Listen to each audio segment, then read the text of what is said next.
Lisa's mind was destroying her life. She couldn't control her thoughts at all. Negative thoughts attacked her constantly. You're going to fail this presentation. Everyone thinks you're boring. Something bad is about to happen. These thoughts ran on repeat all day long. She would wake up and immediately feel anxious. Her mind would start listing everything that could go wrong before she even got out of bed. By 8 a.m., she was already exhausted mentally. The thoughts never stopped. They never gave her peace.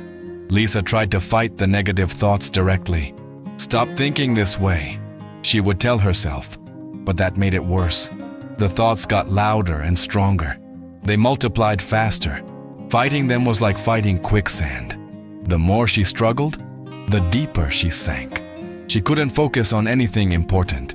Her mind would wander during meetings. She would lose track of conversations. She would read the same page 5 times. Her thoughts were like wild horses, running in every direction, trampling everything in their path. Lisa started making mistakes at work. She missed deadlines. She forgot important details. Her boss noticed her performance dropping. "Is everything okay?" he asked, concerned. Lisa lied and said she was fine. But she wasn't fine at all. The worst part was nighttime. Lisa couldn't sleep properly. Her mind would race for hours, replaying embarrassing moments, worrying about tomorrow, creating disasters that hadn't happened yet. She would finally fall asleep at 3 a.m., then wake up exhausted at 7 a.m. This cycle repeated every single night. Lisa felt completely powerless. Her own mind was her enemy. She couldn't trust her thoughts. She couldn't control them. They controlled her instead. She was a prisoner in her own head. One weekend, Lisa visited her Aunt Rosa. Rosa was a meditation teacher. She had been teaching for 20 years. Lisa broke down crying. "My mind is destroying me," she said. "I can't stop the negative thoughts. They're constant and overwhelming." Rosa listened quietly. Then she took Lisa to her garden. She pointed to 2 different garden setups. "Look at this first garden plot," Rosa said. "This is the wild mind garden. I planted good seeds here months ago, but I never maintained it. I let every weed grow freely. I let every invasive plant take over. Now look at it. The weeds are everywhere. They're choking the good plants. You can barely see what I originally planted. The weeds took all the water. They took all the nutrients. The good plants are dying." Lisa looked at the overgrown, messy garden. It was complete chaos. "This is your mind right now," Rosa said gently. "You planted some good thoughts originally, but you never maintained your mental garden. You let every negative thought grow wild. You let every worry take root. Now the weeds are everywhere. They're choking everything good. Your mind is overgrown and out of control." Rosa walked to the second garden plot. "Now look at this one. This is the disciplined mind garden. I planted the same good seeds here, but I maintain it daily. Every single morning, I pull the weeds. I remove the invasive plants. I water the good plants. I give them space to grow. Look at the difference. This garden was beautiful and organized. Healthy plants were growing strong. There were no weeds anywhere. Everything looked peaceful and intentional. This garden takes discipline," Rosa explained. "I have to work on it every day. Weeds still try to grow. They always will. But I pull them immediately, before they can take root, before they can spread. I don't let them take over." Lisa felt tears forming. "But how do I pull mental weeds? My negative thoughts feel automatic." Rosa smiled. "They are automatic. Weeds grow automatically too, but you can choose to pull them. You can't stop weeds from appearing, but you can stop them from taking over. That's the difference between a wild mind and a disciplined mind." She continued. "Mental discipline isn't about having no negative thoughts. It's about not letting them take root. When a negative thought appears, you notice it immediately. You pull it out. You don't water it. You don't give it attention. You don't let it spread. Then you plant a better thought in its place." Rosa taught Lisa a simple practice. Every morning, spend 10 minutes maintaining your mental garden. Notice the negative thoughts trying to grow. Don't fight them. Don't engage with them. Just pull them out calmly. Replace them with intentional, positive thoughts.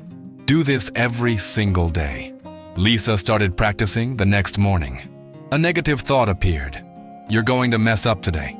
Instead of fighting it, she noticed it. She saw it as a weed. She pulled it out mentally. She replaced it with, I'm prepared and capable. The new thought felt weak at first, but she watered it with attention. More weeds appeared throughout the day. Everyone thinks you're stupid. Lisa noticed this weed. She pulled it immediately. She planted, I bring value to my team. She didn't believe it fully yet, but she kept watering that good seed. The practice was hard at first. The weeds were everywhere. They had deep roots from years of growing. But Lisa pulled them every single morning. Every single time they appeared. She was maintaining her mental garden daily now. After 2 weeks, something changed. The negative thoughts still appeared, but they didn't take over anymore. They didn't spread like wildfire. Lisa caught them early. She pulled them quickly. Her mind started to feel clearer and calmer. After a month, the good thoughts were growing stronger. They had more space now, more water, more nutrients. The negative thoughts still tried to grow, but Lisa was faster than them now. She was disciplined about her mental garden. Lisa became the disciplined mind. She stopped letting weeds take over completely. She maintained her mental garden every single day. She understood that mental discipline isn't about perfect thoughts. It's about daily maintenance. It's about pulling weeds before they spread. The most important lesson was simple. Your mind is a garden. Weeds will always try to grow. That's natural and normal. But you can choose to maintain it. You can pull the weeds daily. You can plant better thoughts intentionally. Mental discipline is daily practice, not one-time perfection. I had a wild mind for many years. Negative thoughts controlled me completely. I thought I was broken. I thought my mind was my enemy. But I wasn't broken. I just had an unmaintained garden. Learning to pull mental weeds changed everything. It's still hard some days. The weeds still try to grow, but I'm faster now. I catch them early. I pull them immediately. My mental garden is healthier. My life is calmer. My thoughts serve me instead of destroying me. You might have a wild mind right now. Negative thoughts might be everywhere. Anxiety and worry might be choking everything good. Your mental garden might be completely overgrown. Start pulling weeds today. Not perfectly, just consistently. 10 minutes every morning. Notice the negative thoughts. Don't fight them, just pull them. Replace them with better thoughts.